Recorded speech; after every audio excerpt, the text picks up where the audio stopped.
Okay.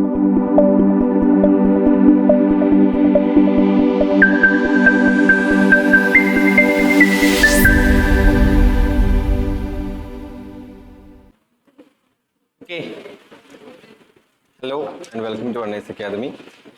24 September 2025 ഹിന്ദുവിൽ വന്നിട്ടുള്ള important articles ആണ് discuss ചെയ്യുന്നത്. The first article, India to submit updated carbon reduction targets by beginning of COP30 on November 10. അപ്പം COP30 എന്ന് പറയുന്നത് നമ്മുടെ conference of party. Okay, അതായത് especially for climate change ബന്ധപ്പെട്ട കാര്യങ്ങളൊക്കെ ബന്ധപ്പെട്ടിട്ട് പല രാജ്യങ്ങളും തമ്മിൽ പല ഡിസ്കഷൻസും പല എഗ്രിമെന്റ്സും കാര്യങ്ങളൊക്കെ വെക്കാറുണ്ട്. അപ്പം അതിന് ഓരോ കോൺഫറൻസിനെയും നമ്മൾ ഓരോ നമ്പേഴ്സ് ഒക്കെ ഇട്ട് വിളിക്കാറ്. അതാണ് COP30 എന്ന് പറയുന്നത് കോൺഫറൻസ് ഓഫ് പാർട്ടീസ് എന്നാണ് അറിയപ്പെടുന്നത്. അപ്പം ആ ഒരു COP30 നമുക്ക് ഇന്ത്യക്ക് എന്നല്ല ഒരുപാട് രാജ്യങ്ങൾ ഉണ്ടായിരിക്കും. ആ ഓരോ രാജ്യങ്ങൾക്കും ഒരു നാഷണലി ഡിറ്റർമിൻഡ് കോൺട്രിബ്യൂഷൻസ് ഉണ്ടായിരിക്കും. അപ്പോൾ ഈ ഒരു കോൺഫറൻസ് ഓഫ് പാർട്ടീസ് എന്തിനാണെന്ന് വെച്ച് കഴിഞ്ഞാൽ നമ്മുടെ ക്ലൈമറ്റ് ചേഞ്ച്, അതായത് ക്ലൈമറ്റ് ചേഞ്ച് കുറക്കുന്നതിന് വേണ്ടിയിട്ട് ഓരോ രാജ്യങ്ങൾക്കും എന്ത് ചെയ്യാൻ സാധിക്കും, അതാണ് ഈ COP30 ഡിസ്കസ് ചെയ്യുന്ന മെയിൻ കാര്യങ്ങൾ. അപ്പോൾ ക്ലൈമറ്റ് ചേഞ്ച് കൂടിക്കൊണ്ടിരിക്കുന്ന കാലഘട്ടമാണ്, നമുക്ക് ഗ്ലോബൽ വാർമിംഗ് കൂടിക്കൊണ്ടിരിക്കുകയാണ്. അപ്പോൾ ഇതൊക്കെ എങ്ങനെ കുറക്കാം? അപ്പോൾ ഓരോ രാജ്യങ്ങൾക്കും ഓരോ നാഷണലി ഡിറ്റർമൈൻഡ് കോൺട്രിബ്യൂഷൻസ് ഉണ്ട്, NDC എന്ന് പറയും. അപ്പോൾ ഇന്ത്യ പറയുന്നു 2030 ആവുന്നതോട് കൂടിയിട്ട് ഞങ്ങൾ കാർബൺ ഫുട് പ്രിന്റ് കംപ്ലീറ്റ്ലി കുറക്കാം, അല്ലെങ്കിൽ 2030 ആവുന്ന സമയത്ത് ഞങ്ങൾ പ്ലാസ്റ്റിക് കുറക്കാം തുടങ്ങിയിരിക്കുന്ന കാര്യങ്ങൾ ഈ ഒരു മീറ്റിംഗിൽ വരുന്ന സമയത്ത് എന്ത് പറയും? ഓരോ രാജ്യങ്ങളും പറയും ഞങ്ങൾ ഇന്ന രീതിയിൽ ക്ലൈമറ്റ് ചേഞ്ച് കുറക്കുന്നതിന് വേണ്ടിയിട്ട് ഹെൽപ്പ് ചെയ്യാം. അപ്പം ഇന്ത്യ 2025 പുതിയൊരു ടാർഗറ്റ്, അപ്പോൾ ഇന്ത്യക്ക് മുന്നേ ഉണ്ടായത് 2022 ടാർഗറ്റ് ആയിരുന്നു. 2022 ടാർഗറ്റ് ഇന്ത്യ പറഞ്ഞു 2022 ആകുമ്പോഴേക്കും ഞങ്ങൾ ഇതൊക്കെ പാലിക്കാം എന്നാണ് പറഞ്ഞിട്ടുണ്ടായിരുന്നത്. ഇപ്പോൾ 2025 പുതിയൊരു നാഷണൽ ഡിറ്റർമിൻഡ് കോൺട്രിബ്യൂഷൻസ്, അതായത് ഇത്രത്തോളം കാര്യങ്ങൾ ഞങ്ങൾക്ക് ചെയ്യാം എന്ന് പറഞ്ഞിട്ട് എന്താണ് നമ്മുടെ UN ക്ലൈമറ്റ് ചേഞ്ചിന്റെ കോൺഫറൻസ് ഓഫ് പാർട്ടീസിൽ ബ്രസീൽ വെച്ച് നടന്നിട്ടുണ്ടായിരുന്നു. അവിടെ ആ ഒരു മീറ്റിംഗിൽ പോയി പറയുകയാണ് ഞങ്ങൾ ഇത്ര കാര്യങ്ങൾ ചെയ്തു തരാമെന്നുള്ളത്. Okay, the update is expected to include ambitious targets for energy efficiency improvement, reflecting continued commitment towards the climate action. അപ്പം ഈ പുതിയ റിപ്പോർട്ടിലാണെങ്കിൽ, ഇപ്പോൾ ഇന്ത്യ കൊടുത്തിരിക്കുന്ന പുതിയ റിപ്പോർട്ടിലാണെങ്കിൽ പോലും അത് ഇന്ത്യ പറയുകയാണ് ഞങ്ങളിത് ചെയ്യാം, ഞങ്ങളിത് ചെയ്ത് ക്ലൈമറ്റ് ചേഞ്ചിന് വേണ്ടി ഞങ്ങളും ഹെൽപ്പ് ചെയ്യാം എന്ന് പറയുന്ന ഒരു റിപ്പോർട്ടാണ് നാഷണൽ ഡിറ്റർമിൻഡ് കോൺട്രിബ്യൂഷൻസ് എന്ന് പറയുന്നത്. അപ്പോൾ പുതിയ റിപ്പോർട്ടാണെങ്കിൽ, അപ്ഡേറ്റഡ് ആയിട്ടുള്ള റിപ്പോർട്ടാണെങ്കിൽ പോലും അതിനകത്ത് മെയിൻ ആയിട്ടുള്ള ടാർഗറ്റ് എന്ന് പറഞ്ഞാൽ എനർജി എഫിഷ്യൻ്റ് ആവുക, അതുപോലെ തന്നെ കൂടുതൽ കാർബൺ എമിഷൻസ് ഒക്കെ മാക്സിമം കുറക്കുക എന്നുള്ള കാര്യങ്ങളാണ് ഇന്ത്യ നൽകിയിട്ടുണ്ടായിരുന്നത്. അപ്പോൾ ഇന്ത്യയുടെ മുന്നേ 2022 നൽകിയിട്ടുള്ള NDC എന്തായിരുന്നു, ഇന്ത്യ അതിൽ എത്രത്തോളം കാര്യങ്ങൾ പാലിച്ചു എന്ന് നമുക്ക് ഫസ്റ്റ് നോക്കാം. Reduce emission intensity of GDP by 45% from 2005 level by 2030. അതായത് 2005 ലെവലില് ഇന്ത്യയിൽ ഉണ്ടായിരുന്ന എമിഷനേക്കാൾ കുറവ്, എമിഷനേക്കാൾ 45% എമിഷൻസ് കുറക്കാൻ ഇന്ത്യക്ക് സാധിച്ചിട്ടുണ്ടായിരുന്നു. അപ്പോൾ 2022 റിപ്പോർട്ട് കൊടുക്കുന്ന സമയത്ത് ഇന്ത്യ പറഞ്ഞിട്ടുണ്ടായിരുന്നു 2030 ആവുന്നതോട് കൂടി ഇന്ത്യയിൽ 2005 എത്രയാണോ ലെവല്, ആ ലെവലിനെക്കാട്ടും 45% ഞങ്ങൾ എന്ത് കുറക്കാൻ പറഞ്ഞത്, എമിഷൻസ് ഞങ്ങൾ കുറക്കാം എന്ന് പറഞ്ഞിട്ടുണ്ടായിരുന്നു. ഓക്കെ, അത് 2005 ബേസ് ഇയർ ആയിട്ട് എടുത്തി കേട്ടോ, നമുക്ക് മുന്നോട്ടേക്ക് പറയാൻ പറ്റില്ല. ഞങ്ങൾ കുറക്കാന്ന് പറയാം 2005 ഏകദേശം ഒരു 100% ആണ് എമിഷൻ എന്നുണ്ടെങ്കിൽ ഇന്ത്യ പറയാവുന്ന 2030 ആവുന്നതോട് കൂടി തന്നെ ഞങ്ങൾ എന്ത് ചെയ്യാം, ഈ 2005 നമ്മൾ കാണിച്ചതിനെക്കാട്ടും 45% ഞങ്ങൾ എമിഷൻസ് കുറച്ചിട്ട് ഞങ്ങൾ കാണിച്ചു തരാം, ഇതാണ് പറഞ്ഞിട്ടുണ്ടായിരുന്നത്. അതുപോലെ തന്നെ resource at least 50% of electricity power capacity from non fossil fuel source by 2030. അതായത് ഈ ഫോസിൽ ഫ്യൂലുകളൊക്കെയാണ് ഈ പറയുന്ന കൽക്കരി, അതുപോലെ പെട്രോൾ, ഡീസലൊക്കെ ഫോസിൽ ഫ്യൂലാണ്. അപ്പോൾ നോൺ ഫോസിൽ ഫ്യൂൽസിൽ നിന്ന് ഞങ്ങൾ ഇലക്ട്രിക് ജനറേഷൻസ് നടത്താം. ഇന്ത്യയിൽ ഏറ്റവും കൂടുതൽ ഇലക്ട്രിക് ജനറേഷൻ നടക്കുന്നത് ശരിക്കും പറഞ്ഞാൽ തെർമൽ പവർ പ്ലാന്റുകളാണ്. ഓക്കെ, നോർമലി കൽക്കരി കത്തുന്നതിന്റെ ചൂടെടുത്തിട്ട് വെള്ളം ചൂടാക്കിയിട്ട് സ്റ്റീം ടർബൈൻ കറക്കിയിട്ടുള്ളതാണ് ഈ ഇന്ത്യയിൽ നടക്കുന്ന ഇലക്ട്രിക് പവർ ജനറേഷൻ എന്ന് പറയുന്നത്.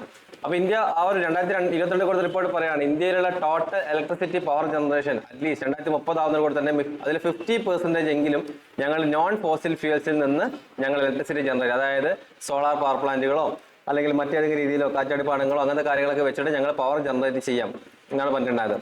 Then create a carbon sink of at least 2 billion tons by 2030. അതായത് 2030 ആവുന്നതോട് കൂടി തന്നെ 2 ബില്യൺ ടണ്ണോളം കാർബൺ സിങ്ക് ചെയ്യാൻ ആവശ്യമായിട്ടുള്ള ഫെസിലിറ്റീസ് ഞങ്ങൾ തയ്യാറാക്കും. അപ്പോൾ എന്താണ് കാർബൺ സിങ്ക് ചെയ്യേണ്ട മെയിൻ ഏരിയസ് എവിടെയാണ്? കാടുകളാണ് അല്ലേ, അഫോറസ്റ്റേഷൻ അല്ലെങ്കിൽ ട്രീ കവർ എക്സ്പാൻഷൻ. ഈ ട്രീ ഒക്കെയാണ് കൂടുതൽ കാർബൺസിനൊക്കെ വലിച്ചെടുക്കുന്നത്. അപ്പം ഏകദേശം 2 ബില്യൺ ടണ്ണ് വരെ കാർബണിനെ കപ്പാസിറ്റി അല്ലെങ്കിൽ കാർബണിനെ സിങ്ക് ചെയ്യാൻ അല്ലെങ്കിൽ കാർബണിനെ വലിച്ചെടുക്കാൻ ആവശ്യമായ രീതിയിലുള്ള അഫോറസ്റ്റേഷൻസോ അല്ലെങ്കിൽ ട്രീ കവർ എക്സ്പാൻഷൻസോ ഞങ്ങൾ നടത്താം എന്നുമായിരുന്നു 2022 NDC നാഷണൽ ഡിറ്റർമിൻഡ് കോൺട്രിബ്യൂഷനിൽ ഇന്ത്യ കോൺഫറൻസ് ഓഫ് പാർട്ടിനോട് പറഞ്ഞിട്ടുണ്ടായിരുന്നത്. അപ്പം അപ്ഡേറ്റഡ് ആയിട്ട് 2025 പുതിയൊരു റിപ്പോർട്ട് കൊടുത്തിട്ടുണ്ടായിരുന്നു. നമുക്ക് അതിൽ എന്തൊക്കെയാണെന്നുള്ള കാര്യങ്ങൾ നോക്കാം. Emission intensity target is measured as carbon emission per unit of GDP, not direct reduction in total emissions. Okay, പിന്നെ മറ്റൊരു കാര്യം എന്ന് വെച്ച് കഴിഞ്ഞാൽ നമ്മുടെ എമിഷൻസും കാര്യങ്ങളൊക്കെ കാൽക്കുലേറ്റ് ചെയ്യുന്നത് GDP വൈസ് ആയിരിക്കും. അപ്പൊ ഇന്ത്യയിൽ 2025 എടുക്കാം. 2025 ഇന്ത്യയിലെ GDP ഫോർ എക്സാമ്പിൾ ഒരു 5% GDP നൽകുക. ഈ 5% ഈ GDP കമ്പയർ ചെയ്തിട്ടാണ് ആ കാലഘട്ടത്തിലെ എമിഷൻസ് കാൽക്കുലേറ്റ് ചെയ്യുന്നത്. ഓക്കെ, കോംപ്ലിക്കേറ്റഡ് ആക്കണ്ട, ജസ്റ്റ് ആ ഒരു വർഷത്തെ എത്രയാണോ GDP ആ GDP കാൽക്കുലേഷൻ ആണ് പറയുക. അതായത് ഞങ്ങൾ ഇത്രത്തോളം ഞങ്ങൾ കുറക്കാമെന്നല്ല പറയാം. ആ വർഷത്തെ GDP എത്രയാണോ ആ GDPന്റെ ഇത്ര പെർസെന്റേജ് ഞങ്ങൾ എമിഷൻസ് കുറക്കാം. അങ്ങനെയാണ് കണക്കുകൾ സാധാരണ പോകാറുള്ളത്. By December 2023, India had already reduced emission intensity by 33%. Okay, and installed at least 50% non-fossil electric capacity by June 2025. അപ്പോൾ ഇന്ത്യ ഓൾറെഡി 2023 ഡിസംബർ ആവുന്നതോടെ തന്നെ ഇന്ത്യയുടെ എമിഷൻസ് ഏകദേശം 33% വരെ എമിഷൻസ് കുറച്ചിട്ടുണ്ടായിരുന്നു. അതേപോലെ തന്നെ 50% നോൺ ഫോസിൽ ഇലക്ട്രിക് ജനറേഷൻ ആണ്, അറ്റ്ലീസ്റ്റ് 50%. അപ്പോൾ 50% നോൺ ഫോസിൽ ഫ്യൂൽസിൽ നിന്നാണ് ഇന്ത്യ എന്ത് ജനറേറ്റ് ചെയ്യുന്നത്, പവർ ജനറേറ്റ് ചെയ്യുന്നത്. അതുപോലെ തന്നെ 33% വരെ ഇന്ത്യ എമിഷൻസ് റെഡ്യൂസ് ചെയ്തിട്ടുണ്ടായിരുന്നു. Okay, so COP30 is significant as member countries expect to review the reports in which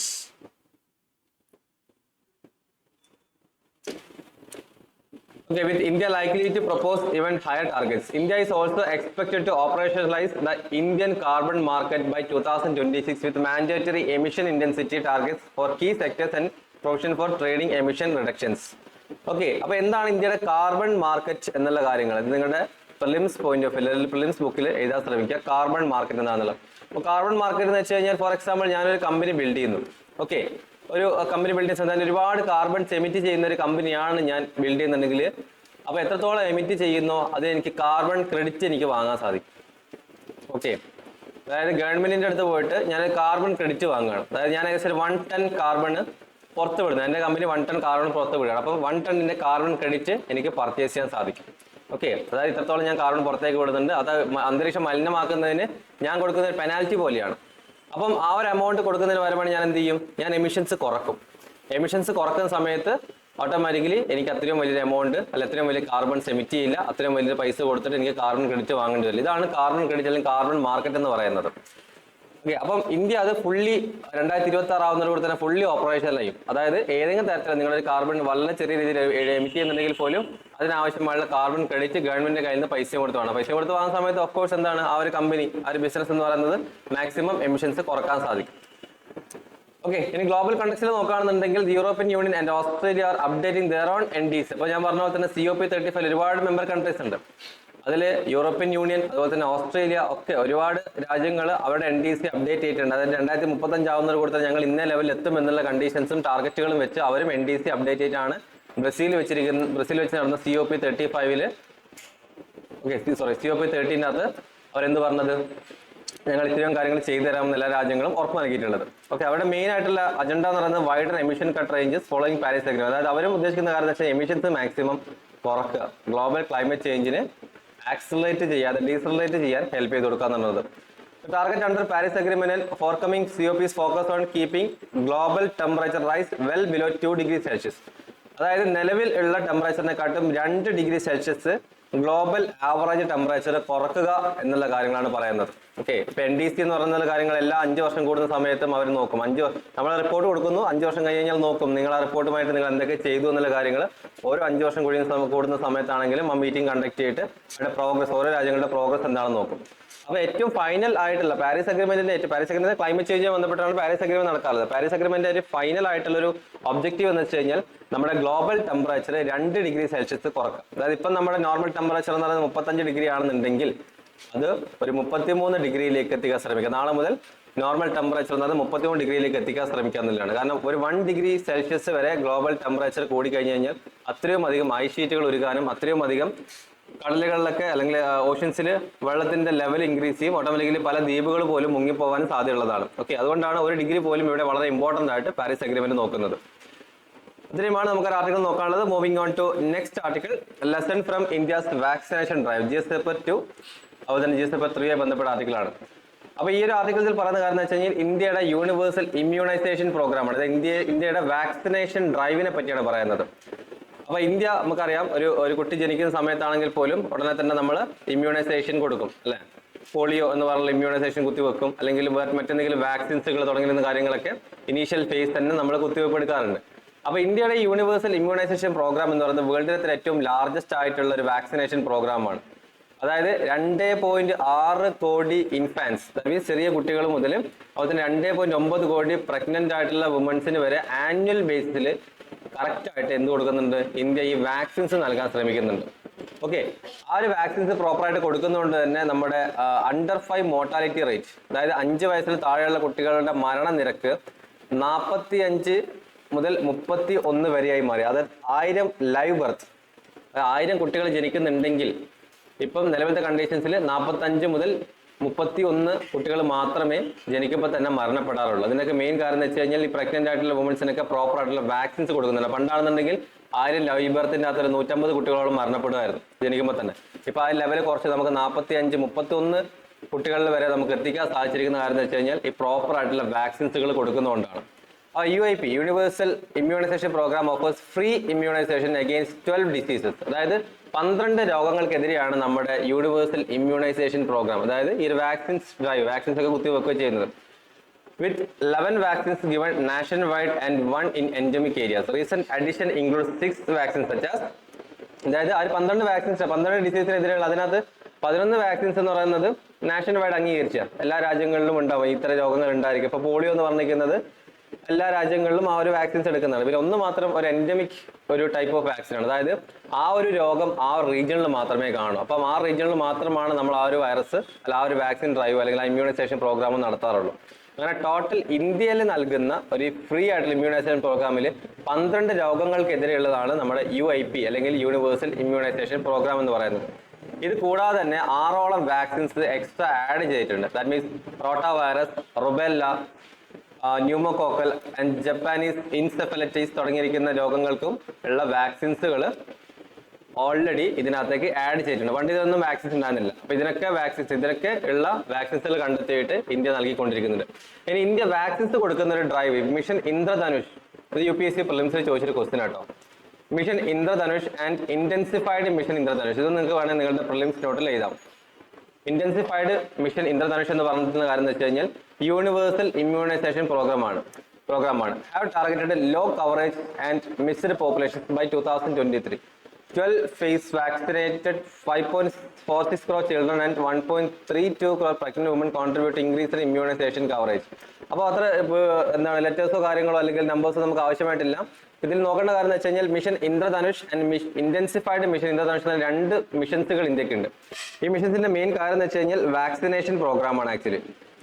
okay, then full immunization coverage stood 62% in 2014 and was significantly with the target interventions. That means COVID-19 കാര്യങ്ങളൊക്കെ വന്ന സമയത്ത് അതിന് മുന്നേ ആണെങ്കിലും ഏകദേശം 62% efficient ആയിട്ടായിരുന്നു നമ്മുടെ immunisation programme പോയിട്ടുണ്ടിരുന്നത്. അത് തന്നെ പലപ്പോഴും COVID-19 ശേഷമാണെന്നുണ്ടെങ്കിൽ പോലും മൈഗ്രന്റ് പീപ്പിൾസ് അതുപോലെ തന്നെ ഹാർഡ് റീച്ച് ആയിട്ടുള്ള പോപ്പുലേഷൻ, അതായത് നമുക്ക് എത്തിപ്പെടാൻ പറ്റുന്ന സ്ഥലങ്ങളിലൊന്നും വാക്സിനേഷൻസ് ഡ്രൈവ് നമുക്ക് നടത്താൻ സാധിച്ചിട്ടുണ്ടായിരുന്നില്ല. അപ്പോൾ ചുരുക്കം പറഞ്ഞു കഴിഞ്ഞാൽ ഇന്ത്യ ആ ഒരു വാക്സിൻ പ്രോഗ്രാം എന്ന് പറയുന്നത് ഇന്ത്യയുടെ വളരെ വലിയ ഒരു അച്ചീവ്മെന്റ് ആണ്. ഇന്ത്യയുടെ വാക്സിൻ പ്രോഗ്രാം എത്തിയിട്ടുണ്ട്. അതിനകത്ത് തന്നെ ഒരുപാട് ബെനിഫിറ്റുകൾ ഇന്ത്യക്ക് ലഭിക്കുകയും ചെയ്തിട്ടുണ്ടായിരുന്നു. ഓക്കെ, ഇന്ത്യ റാപ്പിഡ്ലി ഇന്നോവേറ്റഡ് വിത്ത് ഡിജിറ്റൽ പ്ലാറ്റ്ഫോം. ഇനി നമുക്ക് അടുത്ത് നോക്കുന്ന പോയിന്റ് വെച്ച് കഴിഞ്ഞാൽ ഈ വാക്സിനേഷൻ ഇത്രത്തോളം എഫിഷ്യന്റ് ആവാൻ എന്തൊക്കെയാണ് സഹായിച്ചിരിക്കുന്നത്. അപ്പം ഇതിന്റെ സപ്ലൈ ചെയിൻ മുതൽ, അതായത് നമ്മളൊരു വാക്സിൻസ് നമുക്ക് കൊടുക്കുന്ന സമയത്ത് അത് ഹോസ്പിറ്റലിലേക്ക് ആ വാക്സിൻ ഹോസ്പിറ്റലിലേക്ക് എത്തിക്കുക, അത് ആളുകളിലേക്ക് പ്രോപ്പറായിട്ട് എത്തിക്കുക, അത് അവർക്ക് പ്രശ്നങ്ങളൊന്നുമില്ല, ഫീഡ്ബാക്ക് എടുത്ത് കുഴപ്പമൊന്നുമില്ല എന്നുള്ള കണ്ടീഷൻസ് വരികയാണ് നമ്മളൊരു വാക്സിൻ ഡ്രൈവ് എന്ന് പറയുന്നത്. അപ്പൊ അതിന് സഹായമായിട്ട് യുവിൻ, കോവിൻ, അതുപോലെ തന്നെ ഇലക്ട്രോണിക് വാക്സിൻസ് ഇന്റലിജൻസ് നെറ്റ്വർക്ക് തുടങ്ങിയിരിക്കുന്ന ഒരുപാട് ഡിജിറ്റൽ പ്ലാറ്റ്ഫോംസുകൾ ഹെൽപ്പ് ചെയ്യുന്നുണ്ട്. അപ്പൊ ഇതിനകത്ത് റിയൽ ടൈം മോണിറ്ററിംഗ് ആണ്, എത്രത്തോളം ആളുകൾക്ക് ലഭിച്ചു, എന്തൊക്കെ കാര്യങ്ങളാണ് ഡിസ്പാച്ച് ചെയ്തിട്ടുള്ളത്, എങ്ങനെയാണ് ഇതിന്റെ സപ്ലൈ ചെയിൻ തുടങ്ങിയ എൻ്റെ കാര്യങ്ങൾ, അതുപോലെ തന്നെ റിമോട്ട് ആൻഡ് മൊബൈൽ ഗ്രൂപ്പ്സുകൾക്ക് വാക്സിൻസ് ഡ്രൈവ് ഒക്കെ നടത്തിയോ എന്നുള്ള കാര്യങ്ങളൊക്കെ പ്രോപ്പർ ആയിട്ട് ഒരു സെൻട്രൽ സിസ്റ്റത്തിൽ നിന്ന് നമുക്ക് അറിയാൻ പറ്റും. മുന്നേയുള്ള പോലെ ഒരു പേപ്പർ വർക്ക് ആയിരുന്നില്ല, ഇപ്പൊ എല്ലാം ഒരു ആപ്ലിക്കേഷൻ വഴിയായതുകൊണ്ട് ഇപ്പം സെൻട്രൽ ഗവൺമെന്റ് ആണെങ്കിൽ പോലും എല്ലാ റൂറൽ ഏരിയയിലെ ആളുകൾക്കും വാക്സിൻസ് ലഭിച്ചു എന്നുള്ള കാര്യങ്ങൾ അവർക്ക് അവിടെ നിന്ന് എൻഷുർ ചെയ്യാൻ സാധിക്കും. അപ്പോൾ COVID-19 വാക്സിനേഷൻ പ്രോഗ്രാം നമുക്ക് നോക്കാം. COVID-19 വാക്സിനേഷൻ പ്രോഗ്രാം നമുക്ക് കോവിൻ എന്ന് പറയുന്ന ആപ്ലിക്കേഷൻ ഉണ്ടായിരുന്നു. Okay, CoWIN vaccination programme launch in January 2021 achieved over 220 crore dose delivered by January 2023. അതായത് രണ്ട് വർഷത്തിന്റെ ഇടയിൽ 220 കോടി ഡോസുകളോളം കോവിഡ് ഡോസുകളോളം അല്ലെങ്കിൽ വാക്സിൻ ഡോസുകളോളം നമുക്ക് നൽകാൻ സാധിച്ചിട്ടുണ്ടായിരുന്നു. അതായത് ഇന്ത്യയിലെ ടോട്ടൽ പോപ്പുലേഷന്റെ 97% സിറ്റിസൺസിന് ഒരു ഡോസും 90% സിറ്റിസൺസിന് 2 ഡോസുമാണ് അല്ലെങ്കിൽ കോവിഡിന് ആ ഒരു വാക്സിൻ ഡ്രൈവ് നമ്മൾ നടത്തിയിട്ടുണ്ടായിരുന്നത്. അപ്പൊ അതിനൊക്കെ മെയിൻ ഒരു ബെനിഫിഷ്യൽ എന്ന് വെച്ച് കഴിഞ്ഞാൽ നമ്മുടെ കോവിൻ ആപ്ലിക്കേഷൻ വഴി അതിന്റെ സപ്ലൈയും അതിന്റെ ആളുകളിലേക്ക് റീച്ച് ചെയ്യുന്ന കാര്യങ്ങളൊക്കെ നമുക്ക് നോക്കാൻ സാധിച്ചിട്ടുണ്ടായിരുന്നു. Then India promoted domestic vaccine manufacturing and supported Vaccine Maitri for global supply, becoming a hub for vaccine development and manufacturing. അപ്പോൾ ഈ വാക്സിൻ മൈത്രി എന്ന് പറയുന്നത് ഇന്ത്യയിലെ അല്ലെങ്കിൽ ലോകത്തിൽ മറ്റെവിടെയെങ്കിലും ഇതിന് വാക്സിൻസ് ആവശ്യമായിട്ടുണ്ടെങ്കിലും ആ വാക്സിൻസുകൾ ഇന്ത്യ എത്തിച്ചു കൊടുക്കുന്നതിനാണ് നമ്മൾ വാക്സിൻ മൈത്രി എന്ന് പറഞ്ഞിരിക്കുന്ന പ്രോഗ്രാം എന്ന് പറയുന്നത്. അതായത് ഇന്ത്യ എന്ന് പറയുന്ന രാജ്യം വാക്സിൻസ് ഡെവലപ്പ് ചെയ്യുന്നതും മാനുഫാക്ചർ ചെയ്യുന്നതും അതിന്റെ ഒരു ഗ്ലോബൽ സപ്ലൈ ചെയിനും ഒരു ഹബ്ബായിട്ട് മാറും. അതാണ് ഇന്ത്യയുടെ ആഗ്രഹം. എല്ലാ രാജ്യങ്ങളിലേക്കുള്ള വാക്സിൻസും ഇന്ത്യക്ക് നൽകാൻ സാധിക്കുക എന്നുള്ള കണ്ടീഷൻസ്. സോ അതാണ് ഈ വാക്സിൻ മൈത്രി എന്ന് പറഞ്ഞിരിക്കുന്ന ഈ ഒരു ഡ്രൈവിനെ പറ്റി പറയുന്നത്. ഇനി achievements have led to international recognition with India receiving the measles and rubella champion award March 2024 for leadership in South East Asia. അപ്പൊ ഇന്ത്യയുടെ വാക്സിൻ മൈത്രിയുടെ ഭാഗമായിട്ട് South East Asian country Indonesia പോലത്തെ രാജ്യങ്ങളിലേക്ക് ഇന്ത്യ നമ്മൾ ഒരുപാട് വാക്സിൻസുകൾ നമ്മൾ കൊടുക്കാറുണ്ടായിരുന്നു ആ രാജ്യങ്ങൾക്ക് വേണ്ടിയിട്ട്. സോ അതിന്റെ ഭാഗമായിട്ടാണ് ഇന്ത്യക്ക് മീസൽസ് 5ാം പനി അതുപോലെ തന്നെ റുബെല്ല ചാമ്പ്യൻസ് അവാർഡ് 2024 ആ ഒരു അവാർഡ് ലഭിച്ചിട്ടുണ്ട്. സൗത്ത് ഈസ്റ്റ് ഏഷ്യൻ നാഷൻസിലൊക്കെ ആ ലീഡർഷിപ്പ് എടുത്ത് വാക്സിൻസ് കൊടുക്കുകയോ വാക്സിൻസ് ഡ്രൈവ് ഒക്കെ കണ്ടക്ട് ചെയ്യുന്നതിന്റെ ലീഡർഷിപ്പിന്റെ അവാർഡ് ഇന്ത്യക്ക് ലഭിച്ചിട്ടുണ്ടായിരുന്നു. പക്ഷേ ഇപ്പോഴും വാക്സിൻസ് കൊടുക്കുന്ന സമയത്ത് ഇന്ത്യ ഫേസ് ചെയ്യുന്ന ഒരു ഇഷ്യൂസ് എന്ന് പറയുന്നത് വാക്സിൻ ഹെസിസ്റ്റൻസി ആണ്. അപ്പോൾ പെർസിസ്റ്റന്റ് ചലഞ്ചസ് ഇൻക്ലൂഡ് വാക്സിൻ ഹെസിസ്റ്റൻസി. അത് ആളുകൾക്ക് വാക്സിൻസ് എടുക്കാൻ താല്പര്യം ഉണ്ടായിരിക്കില്ല, അവർ വാക്സിനെ എതിർത്ത് പറയും അല്ലെങ്കിൽ വാക്സിൻസ് എടുക്കാൻ അവർ തയ്യാറാവില്ല. അതുപോലെ തന്നെ ഔട്ട്റീച്ച് ഫോർ മൈഗ്രേറ്ററി ഗ്രൂപ്പ്സ്, അതായത് മൈഗ്രേറ്ററി പീപ്പിൾസിന് നമുക്കിത് കൊടുക്കാൻ ആവശ്യമുള്ള അവരുടെ കയ്യിൽ ഡാറ്റാസ് ഉണ്ടായിരിക്കില്ല, ഒന്നും ഉണ്ടായിരിക്കില്ല. അപ്പം എങ്ങനെയാണ് നമുക്ക് ഇവർ കൊടുക്കുക, അല്ലെങ്കിൽ ഇവരെങ്ങനെ ട്രാക്ക് ചെയ്യാൻ പറ്റും? അപ്പോൾ മൈഗ്രേറ്ററി ഗ്രൂപ്പ്സിന് കൊടുക്കാൻ പറ്റില്ല, അല്ലെങ്കിൽ മിസ് ഇൻഫർമേഷൻസ്, അവർ നൽകുന്ന ഇൻഫർമേഷൻ തെറ്റായിരിക്കാം. അപ്പം അതുപോലെ തന്നെ ഒരു വളരെ റൂറൽ ആയിട്ടുള്ള ഏരിയാസിനകത്തേക്ക് നമുക്ക് റീച്ച് ചെയ്യാൻ പറ്റുന്നില്ല. ഇത്രയും കാര്യങ്ങളാണ് ഇന്ത്യയുടെ വാക്സിൻ ഡ്രൈവിൻ്റെ അകത്ത് ഇന്ത്യ ഫേസ് ചെയ്തുകൊണ്ടിരിക്കുന്ന issues. Need for high quality disease surveillance in readiness for future pandemics. പിന്നെ വേണ്ടൊരു കാര്യം എന്ന് വെച്ച് കഴിഞ്ഞാൽ ഒരു ഹൈ ക്വാളിറ്റി ഡിസീസ് സർവൈലൻസ് ഇന്ത്യക്ക് ആവശ്യമായിട്ടുണ്ട്. അതായത് ഒരു പർട്ടിക്കുലർ ഏരിയ, ഫോർ എക്സാമ്പിൾ നമുക്ക് നിപ്പ വൈറസ് വന്ന സമയത്ത് കേരളത്തില് കോഴിക്കോട് ജില്ലയിലാണ് നിപ്പ വൈറസ് ഉണ്ടായിരുന്നത്. അപ്പം ആ ഒരു ഫ്യൂച്ചർ ഡിസീസ് സർവൈലൻസ് നെറ്റ്വർക്ക് നമുക്ക് ഇന്ത്യക്ക് ആവശ്യമാണ്. ഇന്ത്യയിൽ ചിലപ്പോൾ നാളെ മധ്യപ്രദേശിലോ മറ്റന്നാൾ പഞ്ചാബിലോ ചിലപ്പോൾ രോഗം പടർന്നു പിടിക്കാം. അപ്പോൾ പടർന്നു പിടിച്ചതിന് ശേഷം നമുക്ക് അങ്ങോട്ട് പോയിട്ട് വാക്സിൻസ് കൊടുക്കുന്ന പകരമായിട്ട് നമ്മുടെ എൻവയറമെന്റ് ഒക്കെ പഠിച്ച് ഓക്കെ ഇവിടെ ഇങ്ങനത്തെ ഒരു രോഗം വരാൻ സാധ്യതയുണ്ട് എന്ന് ഐഡന്റിഫൈ ചെയ്യാൻ സാധിക്കുകയാണെന്നുണ്ടെങ്കിൽ ഫ്യൂച്ചറിൽ വരുന്ന പാൻഡമിക്സിന് നമുക്ക് റെഡി ആയിട്ട് നിൽക്കാം. ഓക്കെ, ഫ്യൂച്ചറിൽ ഇപ്പൊ പറയാം നാളെ കോഴിക്കോട് ചിലപ്പോൾ നിപ്പ അടുത്ത വർഷം വരാൻ സാധ്യതയുണ്ട്. അപ്പോൾ ഓൾറെഡി അവർക്ക് എൻ്റയർ കാര്യങ്ങൾ നോക്കി ക്ലിയർ ആക്കിയിട്ട് വാക്സിൻസ് ആണെങ്കിൽ വാക്സിൻസുകൾ കൊടുത്ത് സർവൈലൻസ് കൊടുക്കാം. അതുപോലെ തന്നെ മറ്റ് അനിമൽസിനാണെങ്കിൽ അനിമൽസിന് വാക്സിൻസ് കൊടുത്ത് റെഡിയാക്കി വെക്കാം. ഇത്രയും കാര്യങ്ങൾ ചെയ്യാൻ സാധിക്കും. അപ്പം ഇത്തരം കാര്യങ്ങളും കൂടി ഇന്ത്യക്ക് ആ ഒരു പ്രിപ്പയർ ചെയ്യാൻ ആവശ്യമായിട്ടുള്ള ഫെസിലിറ്റീസോ ഇൻഫ്രാസ്ട്രക്ചറോ ഇല്ലാത്തതും ഇന്ത്യയുടെ ഒരു വാക്സിൻ ഡ്രൈവിന്റെ ചലഞ്ചാണ്. ഇനി ongoing strategies company advance logistics tech enabled record keeping targeted companies community outreach to surpass 95% cover and build strong herd community. ഇത് പറഞ്ഞ കാര്യം എന്ന് വെച്ച് കഴിഞ്ഞാൽ എന്താണ് ലോജിസ്റ്റിക്സ് പ്രോപ്പറായിട്ട് റെക്കോർഡ് കീപ്പ് ചെയ്യാം.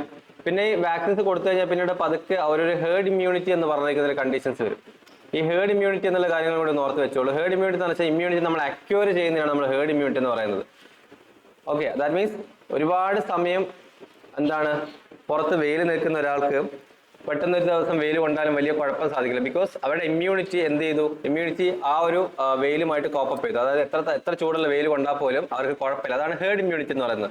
ബട്ട് വെയിലൊന്നും ഒരു കാലത്തും കൊള്ളാത്ത ഒരാൾ പെട്ടെന്ന് വെയിലിലേക്ക് പോയി നിൽക്കുന്ന സമയത്ത് ചിലപ്പോൾ താങ്ങില്ല, പെട്ടെന്ന് തന്നെ തലയിറങ്ങി വീഴും. ബട്ട് ഒരു 10-20 മിനിറ്റ് അവരെ വീണ്ടും കണ്ടിന്യൂസ് ഒന്നിപ്പിക്കുന്നു. ഇത് കണ്ടിന്യൂസ് ആയിട്ട് പ്രോസസ്സ് കൺസിസ്റ്റൻസി മെയിൻറ്റെയിൻ ചെയ്ത് പോകുകയാണെന്നുണ്ടെങ്കിൽ അവരൊരു ഇമ്മ്യൂണിറ്റി ആ ഒരു വെയിലിനെതിരെ ഇമ്മ്യൂണിറ്റി ക്രിയേറ്റ് ചെയ്യും. സോ ഇതിനാണ് നമ്മൾ ഹേർഡ് ഇമ്മ്യൂണിറ്റി എന്ന് പറയുന്നത്. ഇപ്പോൾ ഫോർ എക്സാമ്പിൾ ഇവൻ കോവിഡ് വൈറസ് ആണ്, കൊറോണ വൈറസ് ആണെങ്കിൽ പോലും ഇപ്പോഴും അന്തരീക്ഷത്തിൽ എല്ലാ സ്ഥലത്തുണ്ടെങ്കിൽ പോലും കൊറോണ വൈറസ് എല്ലാവർക്കും എഫക്റ്റീവ് ആവാത്തത് ഓൾറെഡി ആ ഒരു വൈറസുമായിട്ടുള്ള ഒരു ഹേർഡ് ഇമ്മ്യൂണിറ്റി നമ്മുടെ ശരീരം റെഡിയാക്കി വെച്ചിട്ടുണ്ട്. ഇനി അങ്ങനെ എന്ത് രോഗങ്ങൾ വന്നാൽ പോലും നമ്മുടെ ഇമ്മ്യൂണിറ്റി ട്രിഗർ ചെയ്ത് ഏതാണ് ഫോറിൻ പാത്തജൻ എന്നുള്ള കാര്യങ്ങൾ കണ്ടെത്തിയതിന് അറ്റാക്ക് ചെയ്തോളും. ഈ ഒരു ഇമ്മ്യൂണിറ്റിയാണ് നമ്മൾ ഹേർഡ് ഇമ്മ്യൂണിറ്റി അല്ലെങ്കിൽ അക്വയർ ചെയ്യുന്ന ഇമ്മ്യൂണിറ്റി എന്ന് പറയുന്നത്. ഓക്കെ, സോ അത്രയാണ് ആ ഒരു ആർട്ടിക്കിൾ നോക്കാനുള്ളത്. Moving on to third article, getting GST 2.0 to run like well oiled machines. അപ്പം GST 2.0യെ ബന്ധപ്പെട്ടിരിക്കുന്നത് അല്ലെങ്കിൽ രണ്ടാമത്തെ GST റിഡക്ഷൻസ് കാര്യങ്ങളെ ബന്ധപ്പെട്ട് നമ്മൾ ഓൾറെഡി ഡിസ്കസ് ചെയ്തിട്ടുണ്ടായിരുന്നു. അപ്പോൾ ഞാൻ വീണ്ടും ഒന്ന് ഡിസ്കസ് ചെയ്യാണ്. അപ്പം 56th GST council meeting September 2025 വന്ന സമയത്ത് GST 2.0 പറഞ്ഞിരിക്കുന്ന കാര്യങ്ങൾക്കൊക്കെ അപ്രൂവൽ നൽകിയിട്ടുണ്ടായിരുന്നു. അപ്പം മെജോറിറ്റി നൽകിയ അപ്രൂവൽ GST കൊണ്ടുവന്ന സമയം 2014 GST ഇംപ്ലിമെന്റ് ചെയ്ത ആ സമയം മുതൽ ഏകദേശം GSTയുടെ സ്ലാബ് റേറ്റുകൾ, അതായത് ടാക്സ് റേറ്റുകൾ 5%, 12%, 18%, 28% ഈ ലെവലിലായിരുന്നു. അതായത് ചില പ്രൊഡക്റ്റുകൾക്ക് 5% ടാക്സ് ഉണ്ടായിരിക്കും, ചില പ്രൊഡക്റ്റുകൾക്ക് 12% ടാക്സ് ഉണ്ടായിരിക്കും, ചില പ്രൊഡക്റ്റുകൾക്ക് 18%, then 28%. ഫോർ എക്സാമ്പിൾ, നിങ്ങൾ റെസ്റ്റോറൻറ്റിലൊക്കെ പോയി ഫുഡ് കഴിക്കുന്ന സമയത്ത് നിങ്ങളുടെ GST ഏത് സ്ലാബ് റേറ്റിലാണെന്നുള്ള കാര്യങ്ങൾ ജസ്റ്റ് ഒന്ന് പരിശോധിച്ചാൽ മതിയാവും. അപ്പൊ ഇങ്ങനെയായിരുന്നു പണ്ട് ഈ GST ടാക്സ് സ്ലാബുകൾ ഉണ്ടായിരുന്നു. ഓരോ പ്രൊഡക്റ്റിനനുസരിച്ചും ഓരോ ടാക്സ് സ്ലാബിൽ കൊണ്ടുപോയിപ്പെടുത്തും. ബട്ട് ഇപ്പം അതൊക്കെ കട്ട് ചെയ്തിട്ട് ഇന്ത്യ ഈ കംപ്ലീറ്റ് കാര്യങ്ങൾ കട്ട് ചെയ്തതിനു ശേഷം എന്ത് ചെയ്തു, 5%, 5%, 18%, അതായത് എസെൻഷ്യൽ ഗുഡ്സിന് 5% GST മാത്രം മതി. അതുപോലെ സ്റ്റാൻഡേർഡ് യൂസ് ചെയ്യുന്ന ഗുഡ്സിന് 18% GST നൽകിയിട്ട് പിന്നെ വേറെ അഡീഷണൽ ആയിട്ട് 40% GST ആഡ് ചെയ്തു. ഈ 40% GST ആഡ് ചെയ്തിരിക്കുന്ന വെച്ചാൽ ലക്ഷറി ഗുഡ്സിന് വേണ്ടിയിട്ടാണ്. ദാറ്റ് മീൻസ് ലക്ഷറി ഗുഡ്സും സിൻ ഗുഡ്സും. ദാറ്റ് മീൻസ് ഈ ടൊബാക്കോ ഐറ്റംസ് കാര്യങ്ങൾക്കൊക്കെ 40%, ഇതൊരു 28% ഉണ്ടായിരുന്നത്, അത് മാറ്റി 40%-ലേക്കുള്ള വലിയൊരു ടാക്സ് ആണ് അതിന് നൽകിയിട്ടുണ്ടായിരുന്നത്. ഓക്കെ, അപ്പം ഈ ഒരു ടാക്സ് കട്ട് ചെയ്തതിനോട് ആർക്കൊക്കെയാണ് ബെനിഫിഷ്യൽ ആയിട്ടുള്ളത്? ഒന്നാമത്തെ കാര്യം എന്ന് വെച്ച് കഴിഞ്ഞാൽ ഹൗസ് ഹോൾഡ്സിന്. ഇപ്പൊ നമ്മൾ ഒരുപാട് ടാക്സുകൾ കൊടുത്തിട്ടുണ്ടായിരുന്നു ഇതുവരെ, 5%, 18%, അതുപോലെ തന്നെ 28% സാധനങ്ങളൊക്കെ നമ്മൾ വാങ്ങുന്ന സമയത്ത് വളരെ ടാക്സ് കൊടുത്തിട്ടുണ്ട്. ഇപ്പം എല്ലാം ഒരു 5%, 80% ഒതുങ്ങിയതുകൊണ്ട് ഹൗസ് ഹോൾഡ്സിനും വീട്ടിലും അതുപോലെ തന്നെ middle class and MSME, micro small medium enterprises കസ്റ്റമേഴ്സിനും MSME ആളുകൾക്കും, അതായത് കുഞ്ഞു ചെറുകിട വ്യവസായം, അവർക്കുമാണ് കൂടുതൽ ബെനിഫിഷ്യറി ആയിട്ടുള്ളത്. ഇനി MSME and sector relief. MSME gain from reduced complaints burden, easier classification, faster refunds and relief for products often impacted by inverted duty structures. പിന്നെ ഒരു FMCG പറയുന്നുണ്ട് കേട്ടോ. FMCG, അതുപോലെ തന്നെ ടെക്സ്റ്റൈൽസ്, അതുപോലെ തന്നെ മറ്റ് എസെൻഷ്യൽ ഗുഡ്സ്, അവർക്ക് സ്പെസിഫിക് ആയിട്ടുള്ള ഗെയിൻ കിട്ടി. That means health, agri equipments തുടങ്ങിയ കാര്യങ്ങളിലൊക്കെ 0 GST നമ്മൾ ഓൾറെഡി ഡിസ്കസ് ചെയ്തത്. ഹെൽത്ത് സെക്ടർ ആയിക്കോട്ടെ, അഗ്രികൾച്ചർ സെക്ടർ ആയിക്കോട്ടെ, അവർക്ക് ഇനി എന്ത് പ്രൊഡക്റ്റ് വാങ്ങിയാൽ പോലും 0 GST ആണ്. GST കംപ്ലീറ്റ്ലി അവർ റിലീവ് ചെയ്ത് കൊടുക്കുകയാണ്. അപ്പോൾ GST 2.0 നടന്നിരിക്കുന്നത് ഈ ഒരു ആർട്ടിക്കിൾ പറയുന്നത് വെൽ ഓയിൽഡ് മെഷീൻ ആണ്. ദാറ്റ് മീൻസ് മെഷീൻസ് കുറച്ചുകൂടി സ്മൂത്ത് ആയിട്ട് ഇപ്പോൾ ഇതിൽ GST ഈ ഇംപ്ലിമെന്റേഷൻ ചെയ്യുന്ന സമയത്ത് നമ്മൾ പലതരം GSTN, CII, അതുപോലെ തന്നെ നാഷണൽ വൈഡ് സ്റ്റേക്ക് ഹോൾഡർ തുടങ്ങിയിരിക്കുന്ന GSTAT തുടങ്ങിയിരിക്കുന്ന ഒരുപാട് ഓൺലൈൻ പ്ലാറ്റ്ഫോംസുകൾ, രജിസ്ട്രേഷൻസ് ആയിക്കോട്ടെ, ഇൻവോയ്സ് ആയിക്കോട്ടെ തുടങ്ങിയ കാര്യങ്ങളുള്ളത് കൊണ്ട് തന്നെ GST ബന്ധപ്പെട്ടിരിക്കുന്ന ഏത് തരത്തിലുള്ള ഡിസ്പ്യൂട്ട് ആയിക്കോട്ടെ അത് പെട്ടെന്ന് തന്നെ റെസൊല്യൂഷൻസ് തന്നെ കണ്ടെത്തും. ഇപ്പോൾ GSTക്ക് ബന്ധപ്പെട്ട ഒരു കംപ്ലൈന്റ് വരികയാണെന്നുണ്ടെങ്കിൽ വളരെ പെട്ടെന്ന് തന്നെ ഒരു സ്പീഡി ഡിസ്പ്യൂട്ട് റെസൊല്യൂഷൻ മെക്കാനിസം ആണ് GSTയെ ബന്ധപ്പെട്ട് നിലവിൽ ഗവൺമെന്റ് കൈക്കൊണ്ടിട്ടുള്ളത്, ഓൺലൈൻ ആയിക്കോട്ടെ ഓഫ്ലൈൻ ആയിക്കോട്ടെ. ഇനി കസ്റ്റമർ ആൻഡ് എക്കണോമിക് ഇമ്പാക്ട്, എങ്ങനെയാണ് നമ്മൾ എക്കണോമിനെ ബാധിക്കുന്നത്? ഒന്നാമത്തെ കാര്യം എന്ന് വെച്ചാൽ ടാക്സ് കട്ട് ചെയ്യുന്ന സമയത്ത് കൺസപ്ഷൻ നമ്മൾ ഇമ്പ്രൂവ് ചെയ്യും അല്ലെ. ഒരു പ്രൊഡക്റ്റിന് മുന്നേ വാങ്ങുന്ന സമയത്ത് അത് 100 രൂപയായിരുന്നു എന്ന് കരുതുക, ഒരു X എന്നുള്ള പ്രൊഡക്റ്റിന് ടാക്സ് ഉൾപ്പെടെ, GST ടാക്സ് ഉൾപ്പെടെ. ബട്ട് ഇപ്പം GST റേറ്റ് കുറച്ചത് കൊണ്ട് ആ പ്രൊഡക്റ്റിന്റെ വില 70 രൂപയായി മാറി, 30 രൂപയോടും കുറഞ്ഞു. തീർച്ചയായിട്ടും നമ്മൾ എന്ത് ചെയ്യും, നമ്മൾ സാധനങ്ങൾ കൂടുതൽ പർച്ചേസ് ചെയ്യാൻ തുടങ്ങും അല്ലെ. നമ്മൾ സാധനങ്ങൾ കൂടുതൽ പർച്ചേസിങ് കപ്പാസിറ്റി, നമ്മൾ കൺസപ്ഷനെ നമ്മൾ ഫ്യൂൽ ചെയ്യും. ദാറ്റ് മീൻസ് കൂടുതൽ സാധനങ്ങൾ പർച്ചേസ് ചെയ്യാൻ തുടങ്ങും. അപ്പോൾ കൂടുതൽ സാധനങ്ങൾ പർച്ചേസ് ചെയ്യുന്ന സമയത്ത് നമുക്ക് ഇൻഫ്ലേഷൻ കുറക്കാൻ സാധിക്കും.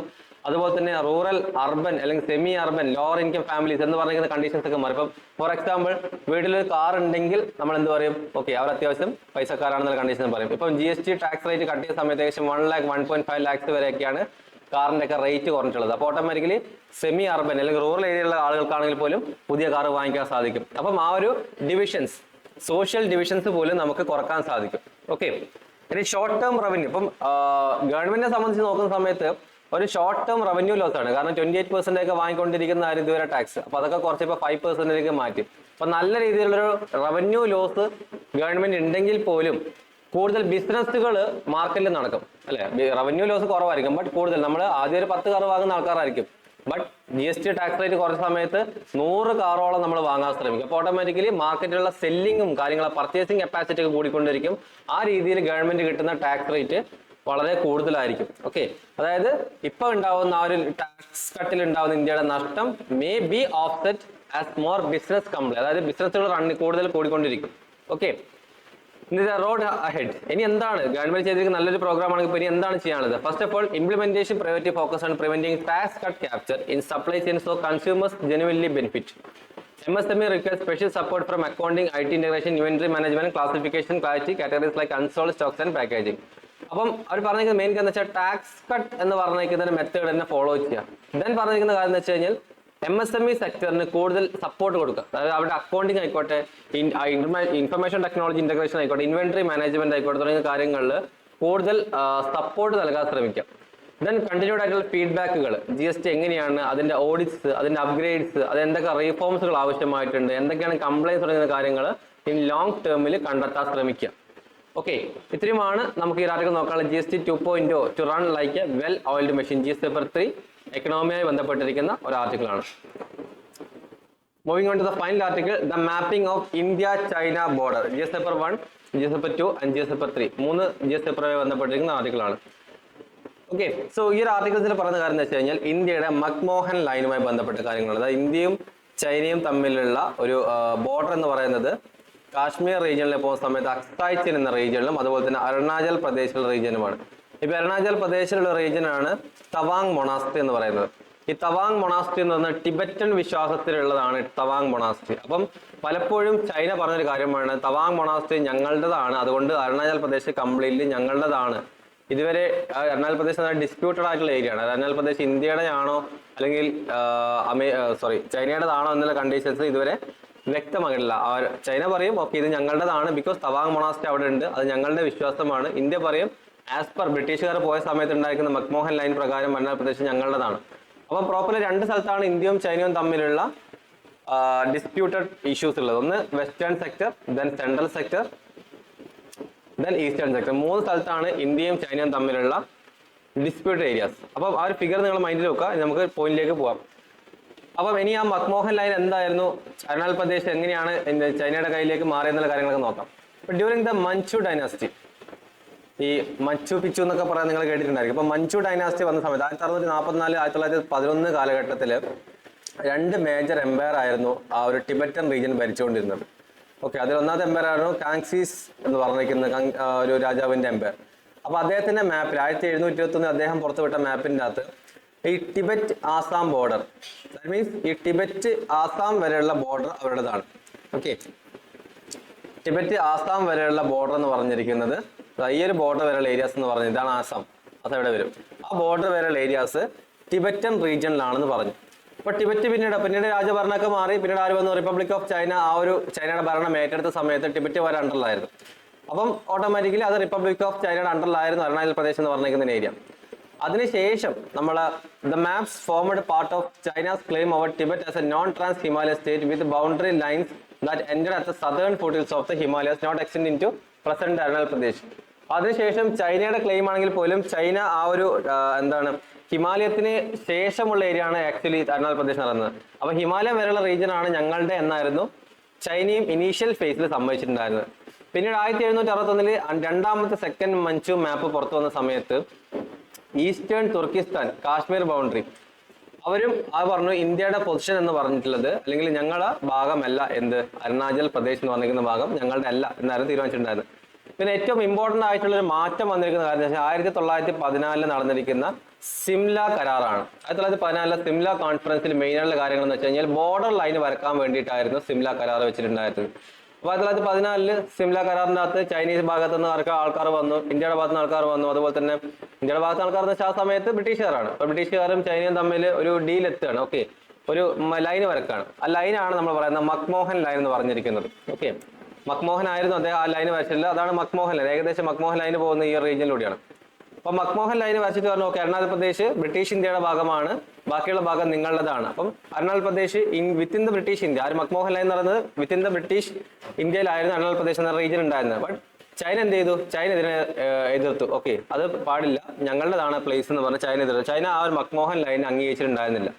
China refused to sign the Simla Convention, leading to long-term dispute over the legitimacy of the McMahon Line. Britain and Tibet signed a separate bilateral agreement. അപ്പോൾ ചൈന ഈ കാര്യങ്ങൾ റിഫ്യൂസ് ചെയ്തു. സിംല കൺവെൻഷൻ ശരിയല്ല, ആ ഇത് ഞങ്ങളുടേതായിരുന്നു എന്ന് പറഞ്ഞ് ചൈന റിഫ്യൂസ് ചെയ്തു, അവർ സൈൻ ചെയ്തില്ല.